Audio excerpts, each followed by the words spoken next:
Hello friends, today we are going to discuss about the case study on smart solar monitoring system in which we are going to start with the introduction on solar monitoring system architecture, Django framework, Python code implementation, user interface, and at last we are discussing about service and control diagrams. Let us start with introduction to solar monitoring system. In solar monitoring system, we have to look forward about the importance of monitoring systems, benefits of solar energy, and the solar applications in the real life. Let us see about the importance of monitoring system. Monitoring systems are crucial for maximizing solar panel efficiency.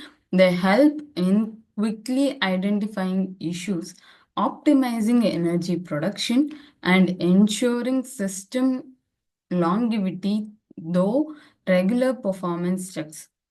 The benefits of solar energy are solar energy is renewable and sustainable, reducing dependence on fossil fuels. It lowers electricity bills and contributes to a cleaner environment by decreasing greenhouse gas emission. Let us see the applications in real life. Solar monitoring systems are used in residential, commercial, and industrial setups to track energy generation. They are pivotal in solar farms, providing real time data on performance metrics. Let us see forward about the objectives of this overall project. First and foremost thing is we have to consider the goal of the case study. The goal of case study consists of the case study aims to design a robust system for monitoring solar energy production. It focuses on real-time data visualization and management for efficient solar energy use. The second and foremost thing is target audience. The target audience includes homeowners with solar installations, energy managers in organizations, and researchers interested in renewable energy systems. And the third and foremost thing is scope of implementation. The implementation covers a comprehensive monitoring solution using Django and Python for data management, offering a user-friendly interface via a web dashboard. Let us now look on to system architecture of the project. System architecture consists of a high-level architecture, which is of having a two major section. One is components overview, and another one is interaction between those components. The components overview contains the architecture comprises solar panels, data acquisition, systems, Django web application, and a database. Each component plays a crucial role in data collection, processing, and visualization. In interaction between components, solar data flows from the panels to the acquisition system, which stores the data in the Django application. Users can access the data through a web interface to monitor performance. Now, let us look onto the deployment diagram. In deployment diagram, we have three major sections.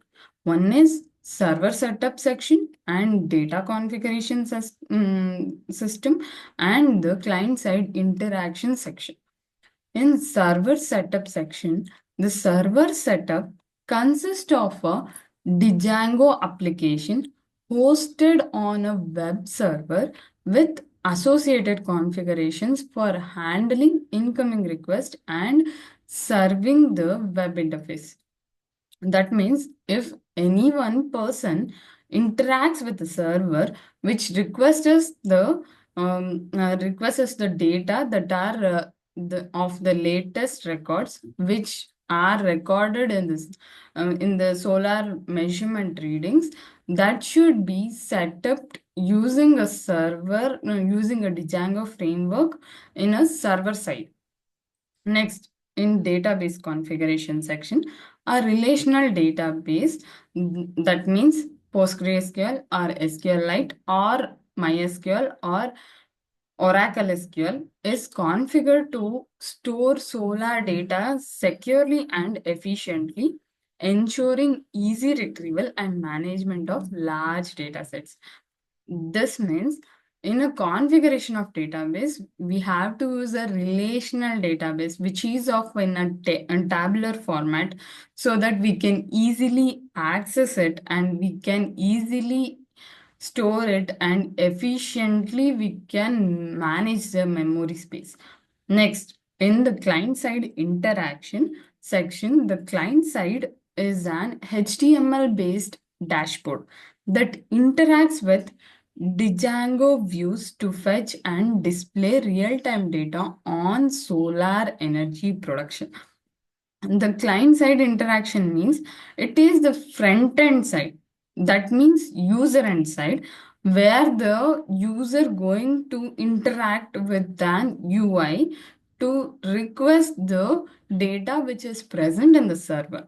So this is the things that are present in the deployment diagram. Now let us move on to the Django frameworks. We are starting with the introduction to Django framework. That means we are discussing the features of Django and why we are using the Django framework for this project.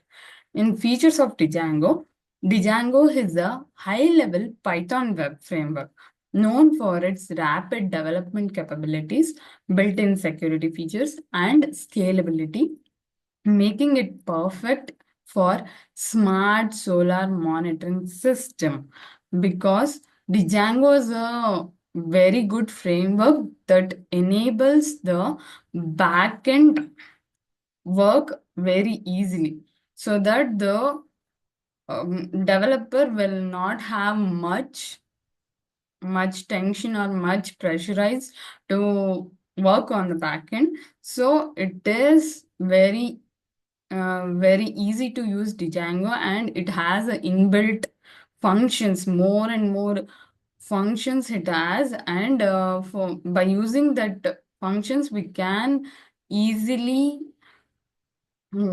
easily and compatibly conversate between the front end and the back end. Next, why we are going to use Django for this project means utilizing Django allows for rapid prototyping and robust database management. Its MVC architecture provides a clear structure for the application's development and maintenance. It is more likely used to maintain the application sections in a clear and most efficient way.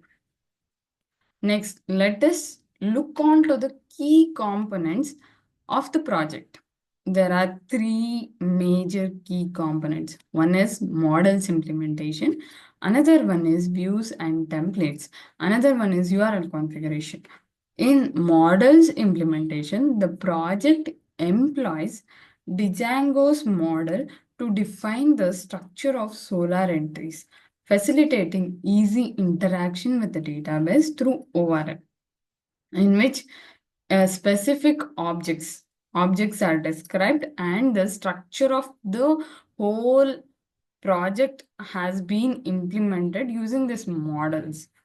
Next, we are going to views and templates. In views and templates, views handle the logic for data retrieval and processing, and while templates manage the presentation layer, ensuring a clean separation of corners in the application. And then URL configuration. In URL configuration, a coherent URL routing system is established to connect user requests to specific views, enhancing user navigation within the application. That means we are using a routing system to connect with the user request to a specific views, means specific UI. We are connecting with a specific UI so that the user can easily retrieve the data from the system. Next, let us move on to the Python code implementation. In Python code implementation, we are using a models implementation also, and we are going to describe the views implementation, and we are going to display the URLs, means configuration, and we are finally mapping to the functions. Let us discuss this program. In models file, we are importing models from django.db, where it is used to define the database schema, and we are declaring a class to define the solar model to store solar panel measurements. And in that class, we are declaring certain fields to store the floating values of that components. One is voltage, current, temperature, and we are setting the time span, which will automatically set on the creation. Next, in a view file, which is used to separate the control between the presentation layer and the rest of the layers.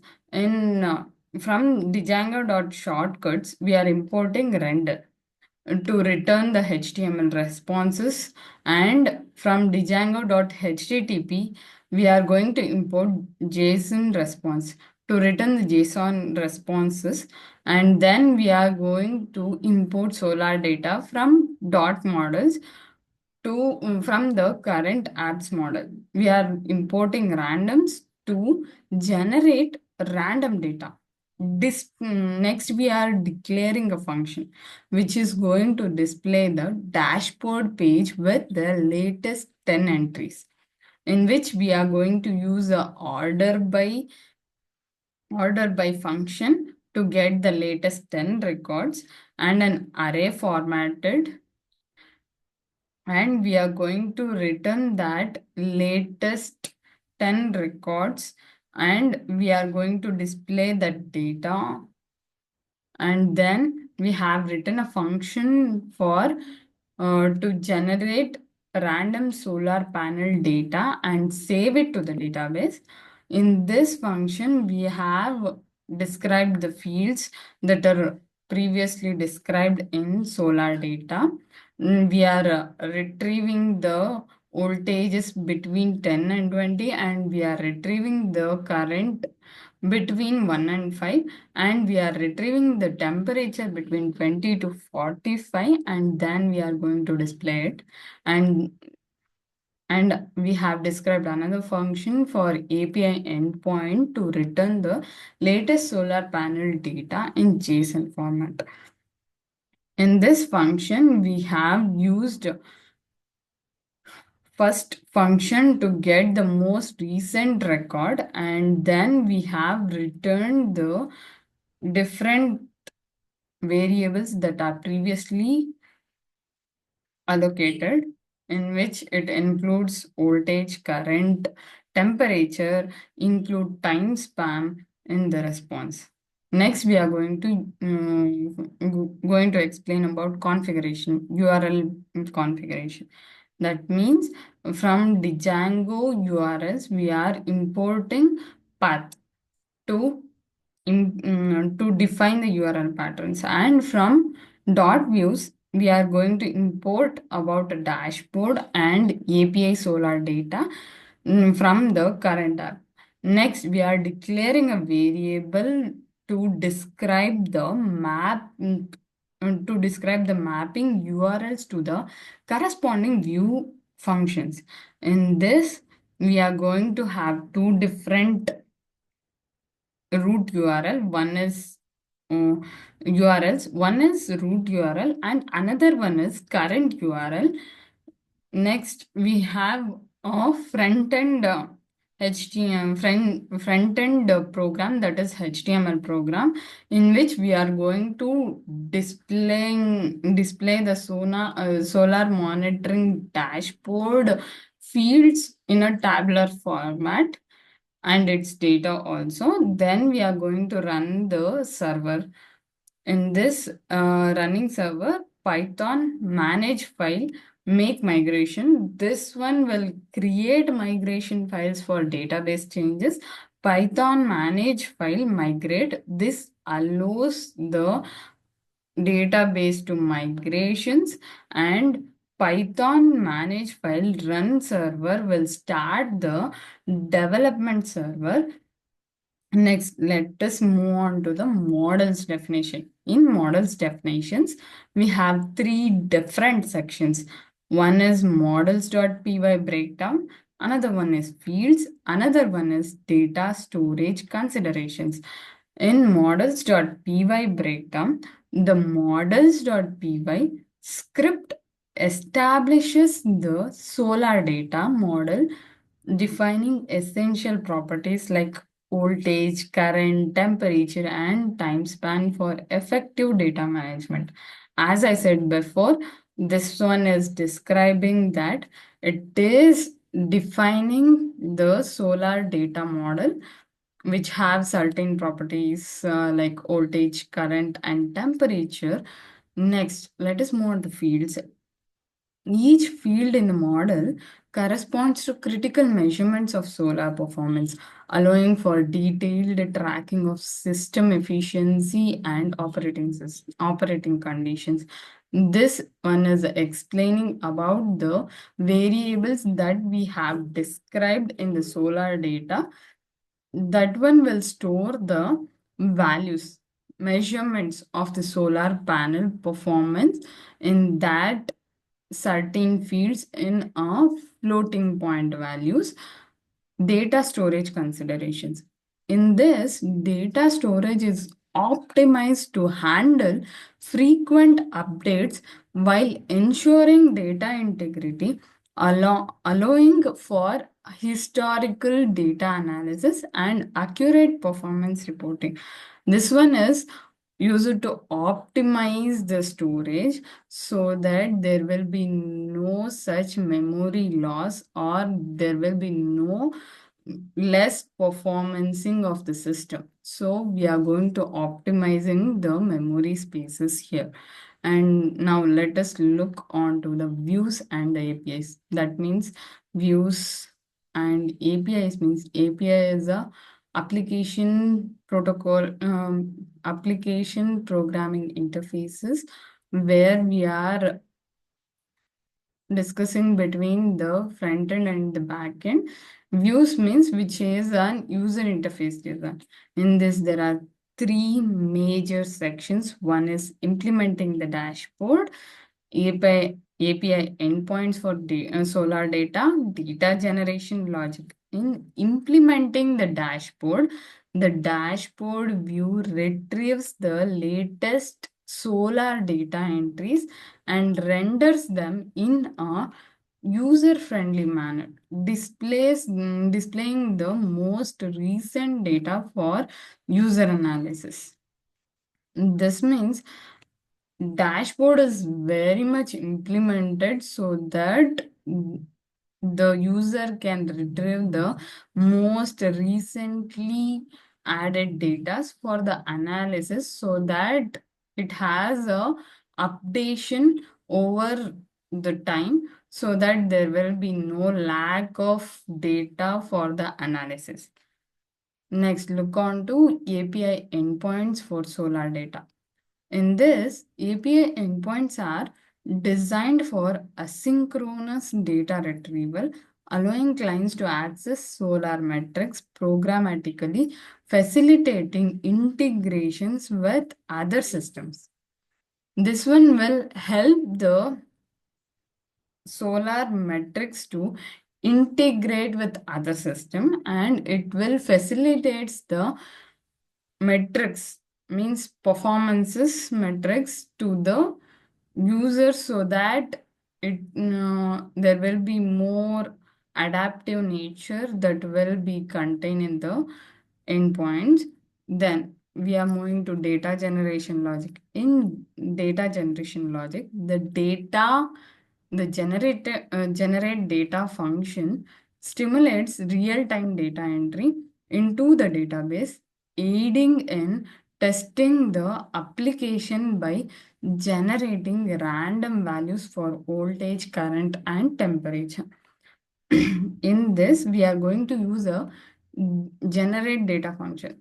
It will generates the real-time data entries that are stored in the databases, and they are going to be tested over the time so that the values for voltage, current, and temperature are statistically generated automatically. Next, let us move on to the user interface.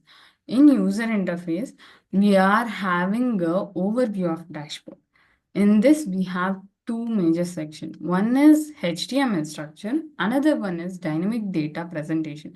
In HTML structure, the dashboard's HTML structure includes a table that displays solar data entries in a clear and organized format, promoting ease of access and interpretation.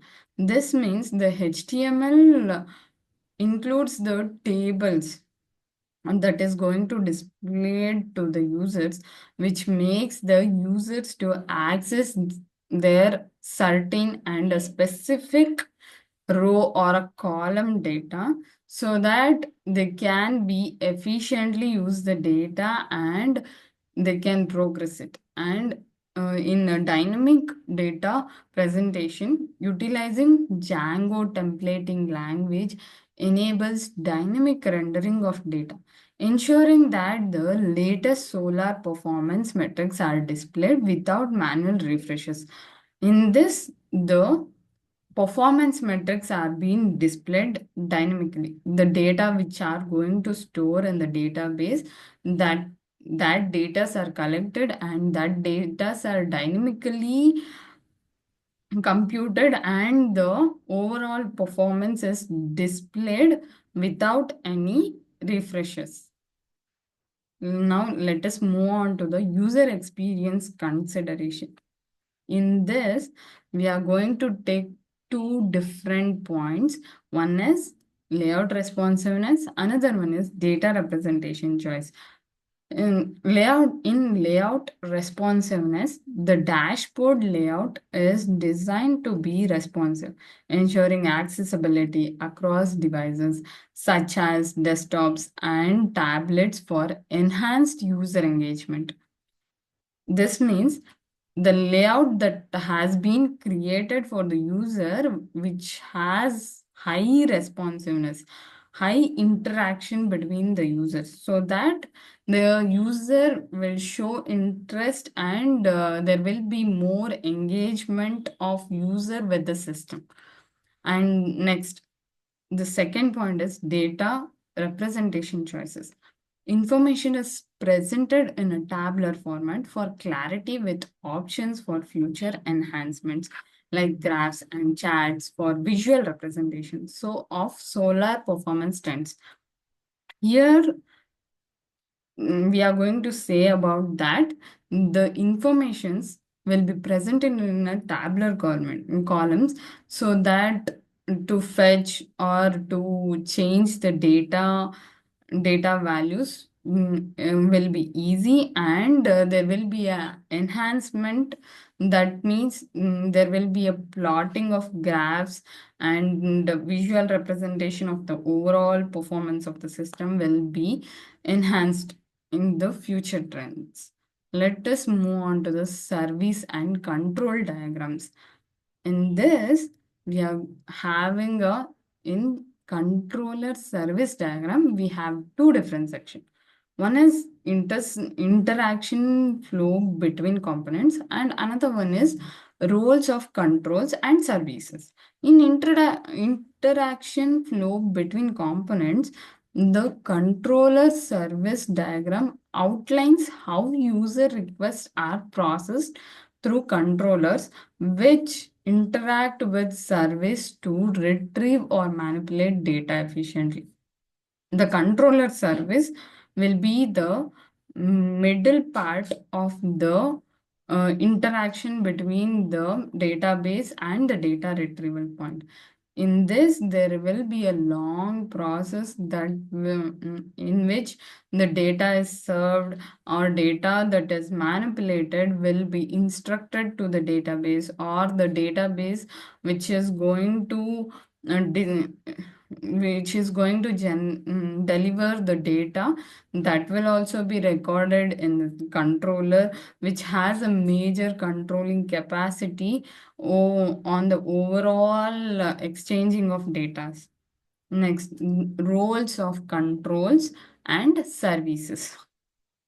Controllers server as intermediates that process incoming requests and delegate tasks to services which handle business logic and data access, ensuring a modular approach.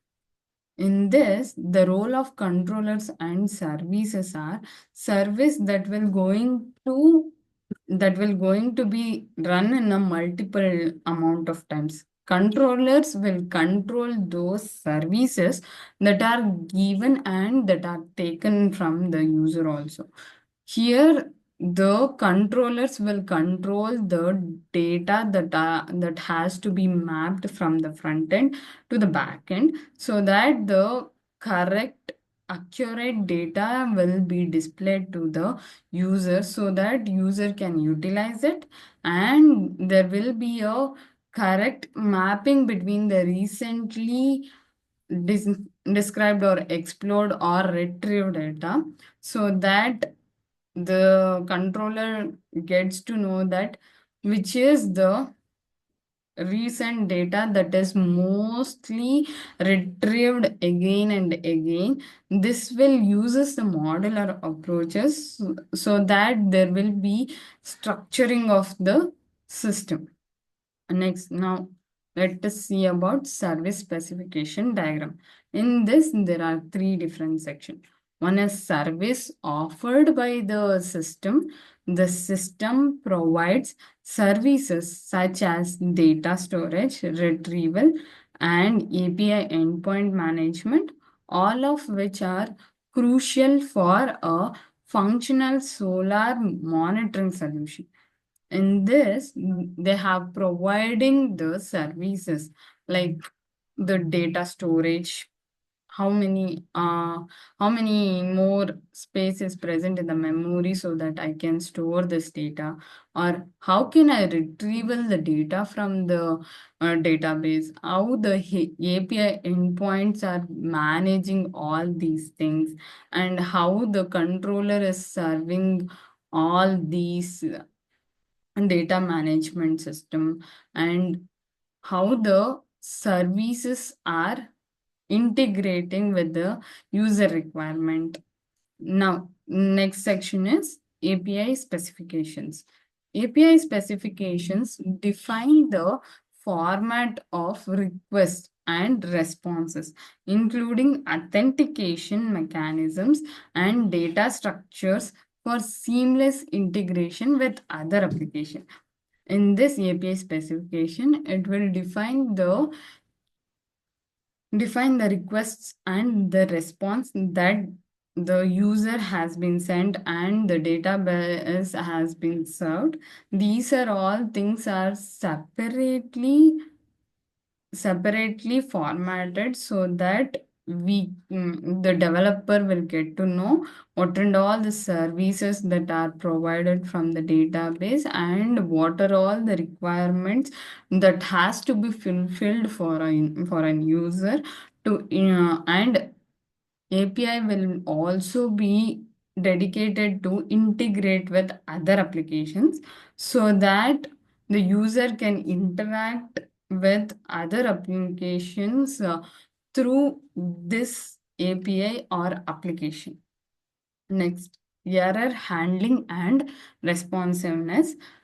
Effective error handling ensures users receiving informative feedback on issues encountered, promoting better user experience and system reliability.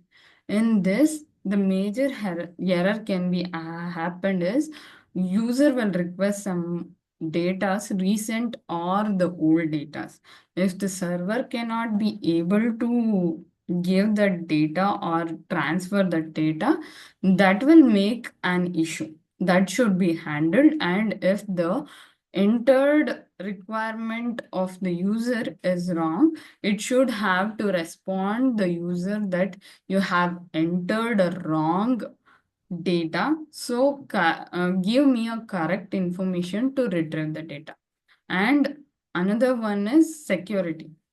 If the user is going to share this thing in other in a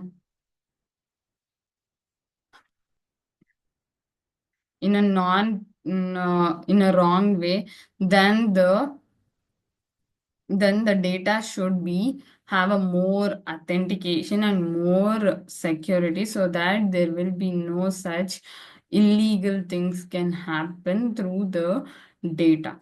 Mm, these are all the things that are present in this case study. Hope I hope that you all have understood the concept. Thank you. Thank you so much for listening, and thank you so much for giving some time to listening this video.